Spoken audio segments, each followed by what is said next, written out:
Now, given the massive impact large language models have had over the last year, I'm thrilled to introduce Dr. Thomas Scialom, an AI research scientist at MILA. Dr. Thomas has played a leading role in helping develop some of the world's best-known generative AI projects, including but not limited to Llama 2, Bloom, Toolformer, and Galactica. He is also adding to the progression towards realizing the potential of true artificial general intelligence, or AGI. Dr. Thomas has lectured at many of the top AI labs, including Google, Stanford, and MILA. He holds a PhD from Sorbonne University, where he specialized in natural language generation with reinforcement learning. Without further ado, let's extend a warm virtual welcome to a true pioneer in the field of generative AI and LLMs, Dr. Thomas. Thanks for having me. I'd like to talk about large language model. Everyone is talking about that right now. Just as a very quick intro, I think it's like a unique moment where, like Nick Bostrom, the philosopher, was defining AI as when it works, it's not AI anymore. And we are kind of at a shifting moment from maybe the ChatGPT moment, where this innovation in the space of AI still remain, it works, and yet it is still some science fiction. At what moment in the history you had an innovation like that, less than a year ago, that was adopted by the top developers in the world, just to cite a tweet from Andrei Karpathy, from some application in the far end of India to access some administrative documents. So in this talk, I will start to discuss large language models as a brief history. Then I will deep dive in Llama 2, and I will finish with some perspective in the future. So first, let's start with GPT-3 and those scaling laws for neural language models. In GPT-3, the finding was that for an optimal compute efficient training, so flops is all you need, but then you can put more flops on the model size, on the number of tokens, the data, and they found out that what matters the most is the model size. So for GPT-3, scale the size of the model is all you need. That's where you should put the flops. And you can see that with bigger and bigger and bigger models, in almost zero shot or few shots, you just increase progressively the performance on, for instance, TQA dataset, question answering, machine learning compression set, to actually at the time reach the state of the art, which was a fine-tuned model heavily seeing a lot of data on the domain of trivia query. That paper, GPT-3, was really like a revolution. Yet it's not the end of the story, but just the beginning. So the conclusion is 175 billion parameters, 10x time bigger than the previous language models, and you just constantly increase the performance. So scaling the language model is maybe all you need. And yet, they had their scaling laws wrong at the time. They had made a mistake where basically they didn't adapt the scheduler with respect to the number of steps, and so it kind of it underperformed for the smaller sizes. That was emphasized in the Chinchilla paper, although at the time probably OpenAI knew already. And so to train compute optimal language model, the idea is that you don't need only to scale the size of the model, but also the volume of tokens of data seen by the model during pre-training. So they simply found that, which is kind of intuitive, every double model size, you should also double the number of training tokens to see. The idea here is you can have some scaling laws, and you know how many flops you will put during your pre-training, and you have an optimal balance between the model size and the training data. And so they did all their experiments at a lower scale than 10 billion parameters. And eventually, they found out that they trained a model Gopher 280 billion parameters a few months before. And they found out that for the same exact compute they have, it's more optimal to train a model 4 times smaller, 70 billion chinchilla, but on much more training data. And so they found that at a smaller scale, which is a beauty in their paper. And then they press the button, go, train. They spend the compute, and at the end of the day, chinchilla was significantly outperforming their Gopher. But then you had Llama 1 at the early this year in February. It kind of rethink about compute optimal. So how so? The idea in Gopher is that for a given compute, you can predict what is the perfect balance between the training model size and the training number of tokens.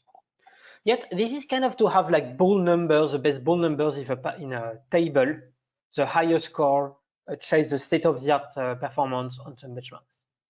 But the truth is, once you have that, if your model is really powerful and you want people to use it, inference has a cost. And the smaller the model, the better it is in terms of inference speed. And so it might be better to have a model a bit overtrained and what we call like to not fall in the chinchilla trap. Sure, maybe for the same compute, you could have better numbers in your paper. But yet the model is small and people will be able to use it in practice. That's why Llama is kind of rethinking the compute optimal. And you can see in this training curve that the curve is going down and down and down, which means that the model is still learning, still improving, although this compute is not optimal from the just chasing the state-of-the-art performance. Open sourcing, even in a non-commercial way, Llama, the first like truly really good competitive large language model, generated kind of a Cambrian moment in the ecosystem. A lot of people quickly made it like work on the phones, on Raspberry. You had like so many adaptations, like it's an old zoo with alpaca and all of the other models. Yet it was non-commercial and people wanted us to release the weights, freeze the weights to see these tweets that made a bit of buzz on Twitter at the time. And so that's why we started to work on Llama 2. So what is Llama 2? Well, Llama 2 is still the same model. There's a bit more pre-training tokens, but same context length, few things more like multi-query, grouped query attention to make it faster. But roughly from the pre-training perspective, it's mostly the same, a bit better because of more compute. It's what I would call incremental gains. Yet when you have a pre-trained model, as most of you know, it's like kind of a raw diamond. And to access the knowledge of the model, you need to fine-tune it in what is now popular like chat version of ChatGPT. And at the time, none of these models were able to perform. So you had the Llama 1, sure, but no like good chat models, competitive. Moreover, we put the commercial license. But so let me deep dive about this chat aspect. How do we create, starting from a pre-trained model, a chat model? You just fine-tune it. First, you need data. Then you will just ask some humans to annotate those data. And the standard manner is supervised fine-tuning. So for supervised fine-tuning, you ask an annotator to write a prompt, and the response you will expect from the model. This is very expensive. You can see how hard it is to find. I mean, imagine annotators writing those prompts and having a lot of diversity. I'm not able myself to get this diversity and this quality of annotation. So this is part of the challenge. But then you have another manner, which we call RLHF, reinforcement learning with human feedback. That is that once you have fine-tuned your model on this data, a few volume of them, your model is good enough to leverage the model itself sampling from it. So it's an order of magnitude cheaper than supervised data, because here the annotator just write a prompt, and then we can sample 2 outputs from our models. So the annotator doesn't have to write the answers. And then finally, the annotator just tell you which one he prefers between the two. This is arguably cheaper. And so you can have like 10 times more data than supervised for the same budget. This is pretty cool. So based on this data, you will train a reward model. It's just a classifier to decide if given a prompt, an answer compared to another one is preferred or not. In fact, it will output a scalar, like a score. And you can see that this is like the accuracy of the categories, true or false, accepted or rejected, preferred or not. It grows with the number of data, that's the abscissa, and the ordinate with the, so the ordinate is the performance, and with the model size, 7 TB getting better result than 7 and 13 B. And so then you have its classifier that is able to, thanks to the annotated data on preference from humans, you have a classifier able to tell you on any data if your output is good or not, with a high accuracy of 80%. In practice, what is an algorithm for RLHF? This is very intuitive, you're gonna see. Imagine you sample not one output from your model, but 100 of them, and you score all of them with the reward model that you train. Well, the median should remain stationary, constant, which is the case here in orange. But more and more samples means more and more likely to have a better output, for which the reward will be scored higher. So you can see that the gap increases with more and more samples, here from 10, 0, which means like 1, to 10, 1, which is 10. You can see that between 1 sample and 10 samples, you increase the gap between the max and the median from 0 to more than 10. And so what can you do with that? By default, the mode of your model right now is a median.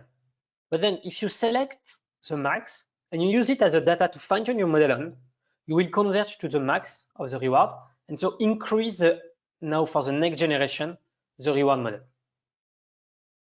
This is what we did in like 4 months from the moment we started in February to July, basically working on that. And we increased the results on Llama 2 on both helpfulness and harmlessness, safety aspects.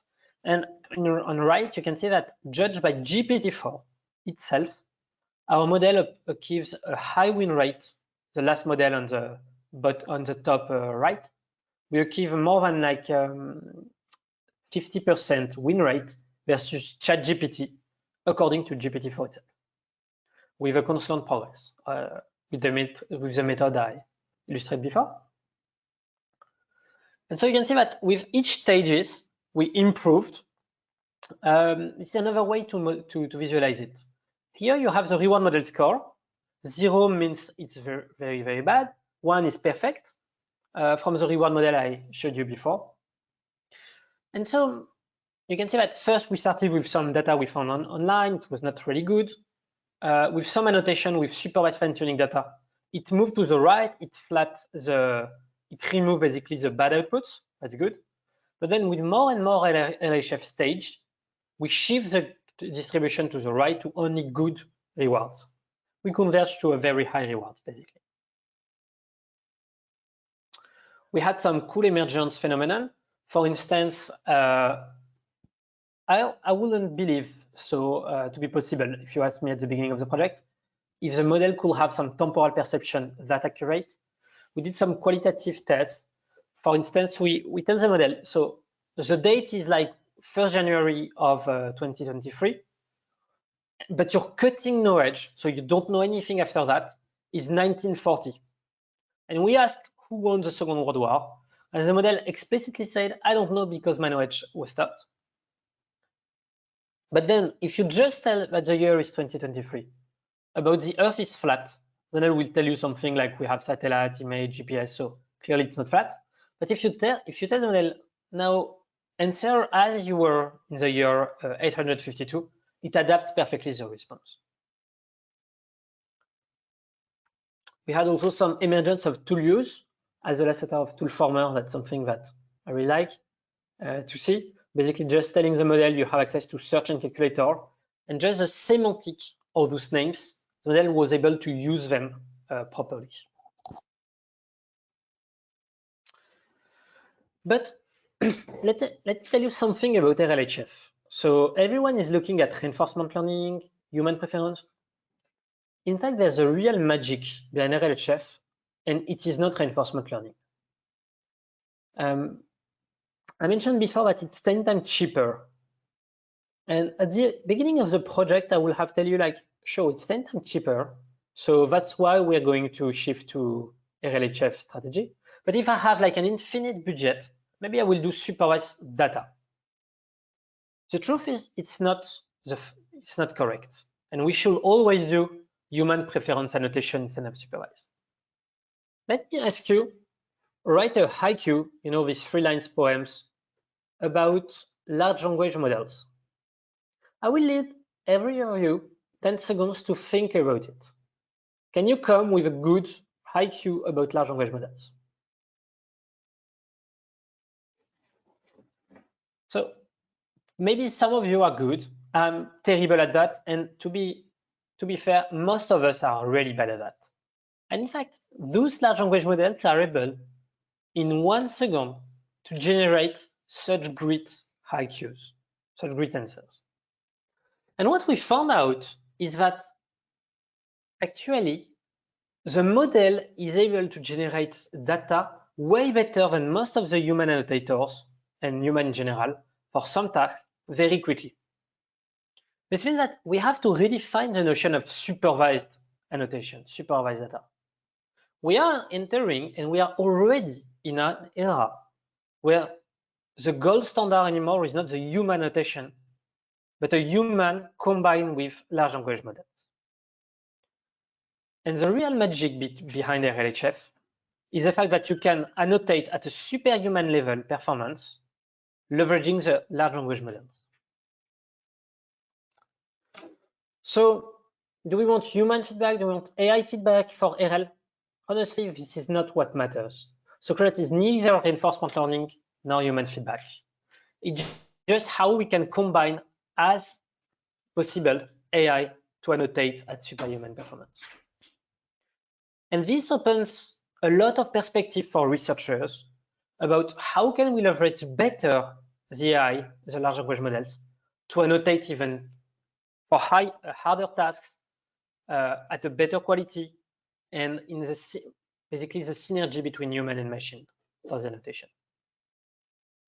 You can think about a lot of different possibilities, like could we leverage, could we co-create with the large language model the prompts themselves to be more creative, more complex prompts? Can we develop LLM tools to support the annotation, to have like a verifier at a fine-grained level? Any kind of possibilities could be possible. So now let me tell you a bit more about what will happen next in my mind before answering some of your questions. So in the next 18 months, well, I think it's already happening. We saw that with GPT-4 V, multimodal inputs and outputs. Will it be with tools or like calling DALI or whatever? It is already there and it's going to generalize. We move from specific architectures on language to a unique architecture for language, vision, sound, audio transformers. And now we're moving to like a unique way to process the data, tokens, with the same architecture, processing all of these modalities together as inputs, soon as outputs. So we will have soon one model that can see, listen, talk, create multimodal content. This is already happening, and this will become a commodity probably already this year. The next thing is tool use, with as a first new capability, access to the web. Not just access to a search engine, but really like browsing. Can we have the LLM to browse on multiple websites, go back if the query doesn't fit what he wanted to find, change the query, adapt it? That will require longer sequences. It's starting to emerge. We see the beginning, yet it's not working. It's still research. But I predict that this will accelerate pretty fast with all the agents and things. And more generally, tool use, well, you can imagine even like LLM app store, where it's not like you that will tell the model, as your assistant, what application you want to use or stuff. We'll just tell the model, book me a flight. He will search in his app store what flights application are available, and we'll do some tests for you, and we'll give you like a summary of what's the best price, stuff. Same like you want a filter on Instagram, you will just send a photo to the model, he will test 2 applications, will tell you, this is the 2 different filters I found out from 2 different applications, which one do you prefer? And he will learn, the model will learn to based on your preference, what to do. Tool use is kind of like a generalization of the non-parametric abilities, where the model can extend just as human did, with a lot of applications of storage, of memory, of intelligence processing, like a calculator, a lot of different abilities. That will empower them with a lot of different things that are still yet at the beginning. And of course, we will end with a model that can access to the web, to the tools, and be multimodal as well. And then, because not everything is done or almost done, we are, I think, at just the beginning, which will take probably way more time, of the robot era. Once you have a Jarvis assistant that is able to do a lot of different tasks for you in the digital world, the next frontier will be access to the physical world. We have seen some preliminary attempts to do that, to connect a large language model to some robots. OpenAI just invested 20 million in a startup doing robotics. Maybe it will empower also the LLMs with some new sensor, grounding them not only in like code execution or the web, but now also in the physical world. That being said, what the last decade of AI told us is the unexpected is expected. There's something else no one can predict, at least not me, that will happen likely in the next 1 to 3 years. And that will put everything upside down again. Now, maybe the most predictable trend is compute. Is it all we need?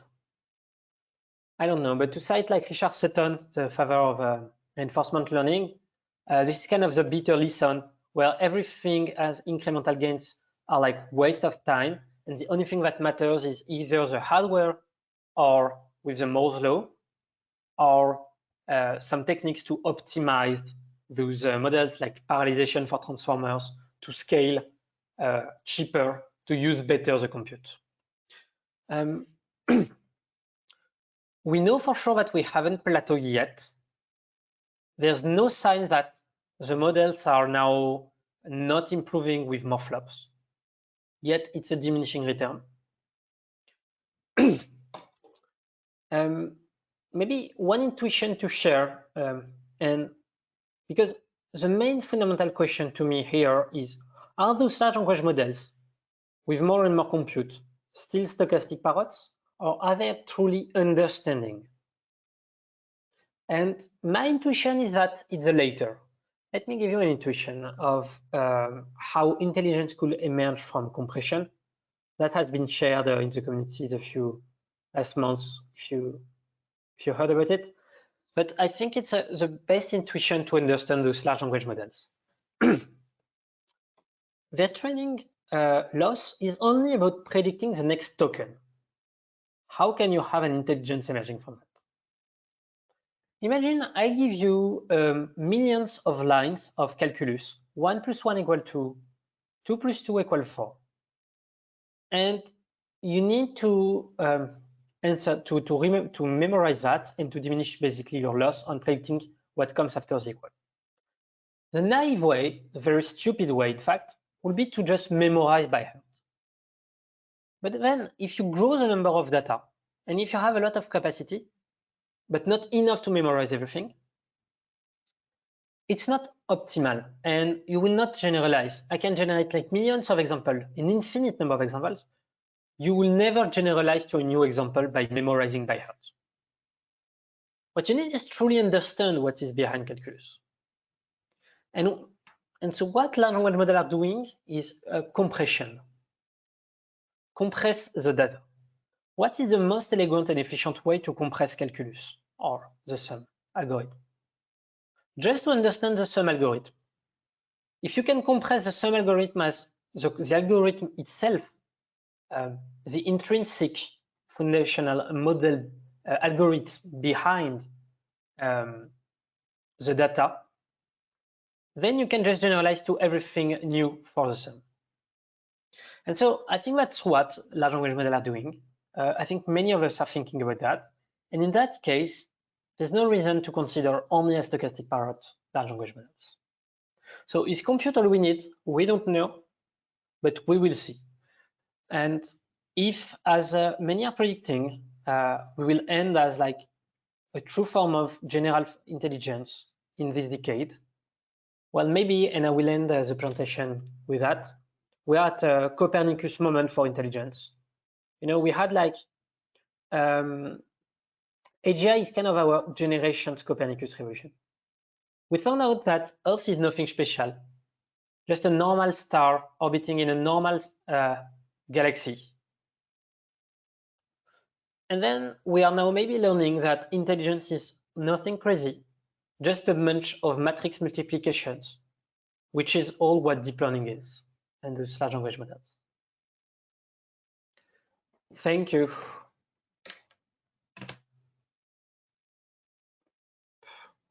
And now I'll be happy to answer all your questions. So, what is the difference between RLHF and the synthesization of data? Can you elaborate the question?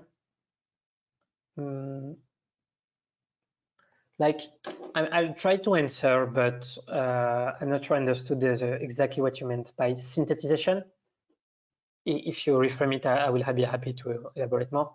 But if by synthesization you mean synthetic data, I think the question is, what is synthetic data? There's any kind of synthetic data. There's some synthetic data that are just, I can create random noise, a white noise with an algorithm that's like very trivial, and you will end with the synthetic data that doesn't make sense. While what I call RLHF is just to emphasize the fact that, yeah, in some way, it's not only synthetic. It could be seen as synthetic, but the point is how to, at a time where we are getting data better than humans themselves, to combine, to leverage those tools. It's like if I was asking you to annotate some calculus numbers, and you will use a calculator. You annotate the data, and while you're writing it, you use a calculator. But the same. So we are now using a tools to, but the very specific things here is that, as opposed to like the calculator example, you are annotating using the tool to improve the tool itself. And so the question is, how far can we go to still provide some useful feedback to the model? Because the risk is to be at a stage at some point where the model is so good for some tasks that we don't have anything useful to provide as a feedback to train it faster. So that's an open research question. with multimodal capabilities, what are your thoughts about keeping foundational models data current? What do you mean? Multimodal capabilities?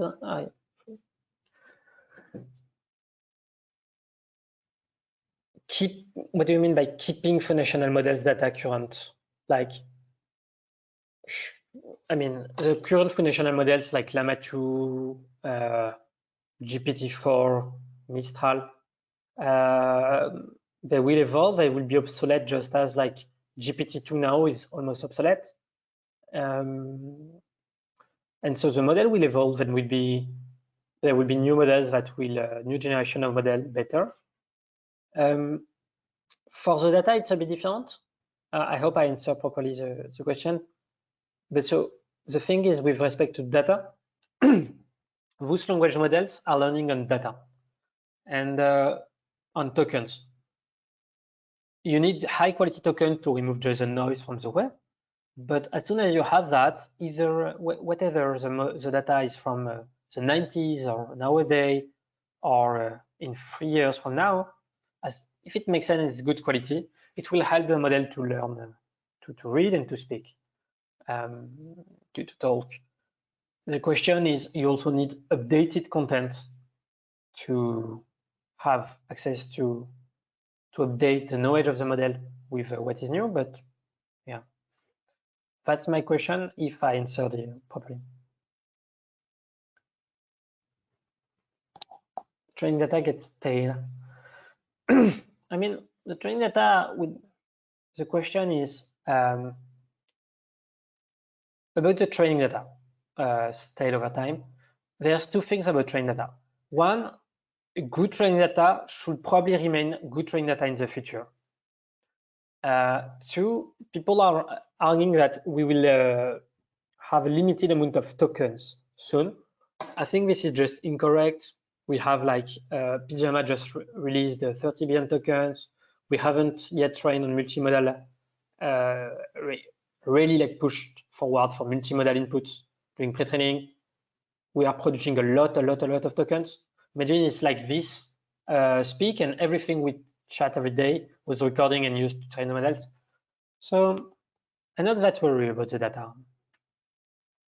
I think to link to the next question, which I will read in 1 second, the question is, there's two different aspects. The training data for the pre-training, but then where you need a lot of tokens of good quality. But then at fine-tuning time for reinforcement learning with human feedback, some super high quality to shift the distribution to superhuman performance. Do you encounter fewer issues with algorithm discrimination? Here, reinforcement of any random, wait, I need to move this thing. Here, reinforcement of any random of intentional bias, such as ethical, racial preference. So I think, first of all, with RLHF, we are subject to ethical, racial preferences, etc. Because annotators are not perfect. Yet, I will argue that it's much easier to control the distribution and the bias than standard supervised fine-tuning, because even if annotators make mistakes, it's much easier for them and for most of them to choose a preference with respect to the guideline we ask them, to not have racial preference or things like that. And so if one makes yet a mistake or is racist, but 10 others are not, the reward will learn to remove the noise, as opposed to super fine-tuning where you learn to imitate the distribution, and 1 over 10 times you will have done the racial preference. Now to answer about RLHF, I would say RLHF is just a metaphor I gave about what other tools could be done, could be developed beyond just sampling from the model for RLHF. So it will probably be dependent on what is the X here. Thank you. Thank you for having me.